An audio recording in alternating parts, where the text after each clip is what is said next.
It's time to talk about the MCU on Disney Plus so far, as well as I'll share my thoughts on Black Widow on a new episode of Chris Talks.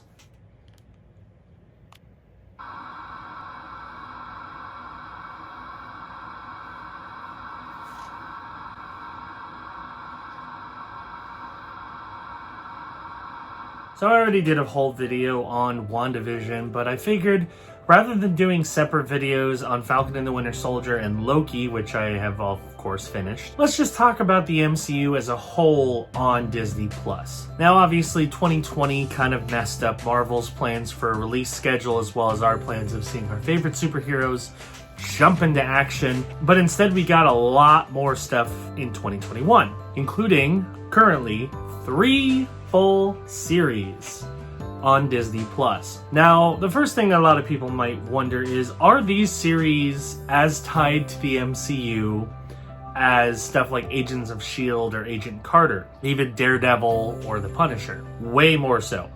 The big difference is those were kind of external productions. They were made by ABC TV studios, whereas the Disney Plus shows are all made by Marvel Studios. And on top of that, the things that happen in these MCU shows on Disney Plus very much impact what's going to happen in the movies. So much so, in fact, that you could say these are kind of required viewing if you really want to get the full MCU perspective that's going on right now and kind of figure out what's going to happen in future movies. So for starters, let's talk about the 3 series. Of course, we have WandaVision, which came out first, then Falcon and the Winter Soldier, and then finally Loki. Now, I'm not going to spend a whole lot of time on WandaVision, mostly because I already talked about it fairly in depth on another video.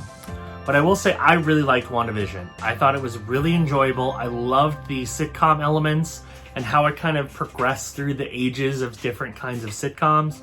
On top of that, the mystery and intrigue was great. I loved how every week I could have conversations with people. We can kind of try to figure out, okay, what's going to happen next? What's the deal with this? Who's this character? What's going on?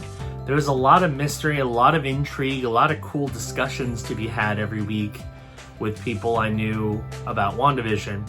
And although I think the ending might have fumbled some of it a little bit, I think overall it was a really good show and I thoroughly enjoyed my time watching it. Then we get to Falcon and the Winter Soldier. Now obviously WandaVision was kind of a love letter to TV sitcoms. Falcon and the Winter Soldier is pretty much just an MCU movie stretched out to 6 episodes. So it's essentially a 6-hour MCU movie. And if that's what you were looking for, that's what you got. It was full of action, lots of espionage, and a lot of really great character development. I thought we really got to know both Sam Wilson and Bucky a lot more in this show than we did even in their MCU films. And obviously it tackles a lot more serious stuff, like obviously there's a lot of racial tension in the show, but I think it handled it all very, very well. I thought it was an outstanding show, very enjoyable. I didn't enjoy it as much as WandaVision, I think mostly because it's a lot more heavy-handed than WandaVision was. WandaVision was very light and fun. Falcon and the Winter Soldier was not as fun, but it was really well done. Had some great action, some great suspenseful moments, some great characters. All in all, it was an outstanding show, and I'm really glad to have been able to enjoy it. And then we have Loki. Now, Loki is a very interesting case. WandaVision and Falcon and the Winter Soldier, I feel, are kind of self-contained. They've already confirmed that WandaVision is not going to be coming back for another season. They haven't said the same thing yet about Falcon and the Winter Soldier, although I have a hunch that's going to be the case. It's probably going to be a one and done. Loki is getting a season 2, and that's important because I feel Loki had a number of shortcomings that the other 2 shows didn't. The main thing was pacing and how they progressed the story. Now, don't get me wrong, I did enjoy Loki. I thought especially Tom Hiddleston and Owen Wilson's performances were outstanding, as well as there was a lot of cool stuff involved. Like anytime you bring time travel and the ability to go into different eras, you're gonna get some interesting elements, and I think they handled that pretty well for the most part. But I feel certain plot points were kind of rushed because there's only 6 episodes and they kind of had to get from plot A to plot B in a fairly reduced time frame. There's also stuff I think that should have been stretched out more. Like, I wanted to know more about the TVA and their history. We didn't get a lot of that. We got some, but not nearly as much as I would have liked. A lot of it, I think, comes to the fact that the episodes were kind of strangely paced. The first 2 episodes I really enjoyed. I thought they did a great job of setting up the mystery and the intrigue behind the TVA and their hunt for variants and all that. Episode 3 was kind of a weird one for me. I wasn't a huge fan, mostly because it used a very standard plot for a TV show that's been done a bazillion times.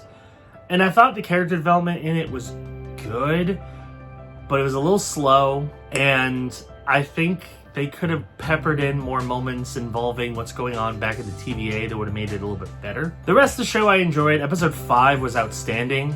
Episode 6 had some really interesting moments to it. Especially, we have essentially established who the big bad of Marvel Phase 4 is in a TV show, which is interesting. So, I liked it. I thought it was very good. I don't think it's quite as strong as WandaVision or Falcon and the Winter Soldier, just because I think it did have some uneven pacing issues. But I enjoyed it, and I'm glad that there is going to be a second season, because out of the 3 of them, that's the one that needed it the most. So that's pretty good. So if I had to rank the 3 MCU shows that are currently on Disney Plus in order, 3rd place would be Loki, just because, again, it had a little bit more glaring issues than the other 2 shows. Number 2 is Falcon and the Winter Soldier, not because it did anything wrong, but I just really enjoyed my time watching WandaVision. And I thought how they handled the sitcoms from era to era was good. I love the mystery. I love the intrigue. And even though some of that didn't pan out the way fans wanted it to, I love the fact that it was a show that we could talk about every week and come up with theories and come up with all this speculation. And that's pretty rare these days. The last show before WandaVision I really could do that for was Game of Thrones. And of course, we know how that turned out, unfortunately. But I really enjoyed it. So those are my thoughts on those. Now, before we go, let me share my quick thoughts on the first MCU movie to come out since 2019, and that was Black Widow.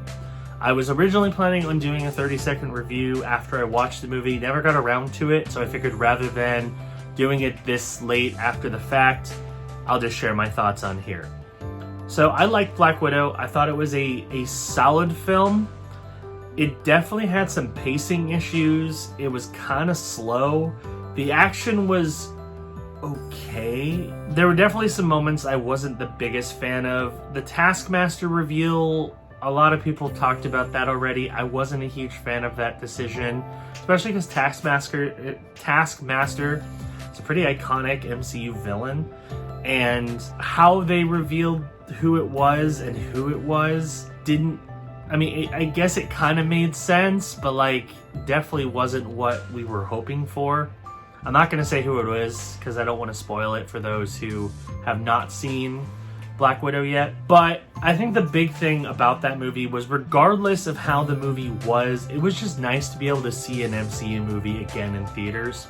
And I think that's how a lot of people felt about it. Do I think it's the greatest Marvel movie? No. Honestly, I think it's in the lower tier. But I'm glad I could finally see MCU movies in the theaters again. I still enjoyed it. If I had the choice to see any MCU movie, I would definitely not choose that one.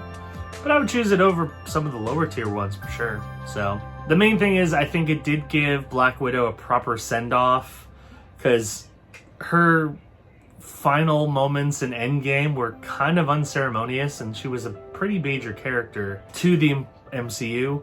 So I'm glad this movie kind of gave her that send-off that she deserved, and brought in some interesting new characters and new developments that will hopefully spread out into the future of the MCU. So there you go. Those are my thoughts on the MCU shows on Disney Plus, and a few quick moments on Black Widow. And that is going to do it for this episode of Chris Talks. Thank you for watching. Hope you enjoyed it. New videos on this channel air 4 days a week, so be sure to hit that subscribe button and click that notification bell. That way you know when new videos drop. I will see you next time on Chris Talks. Bye-bye.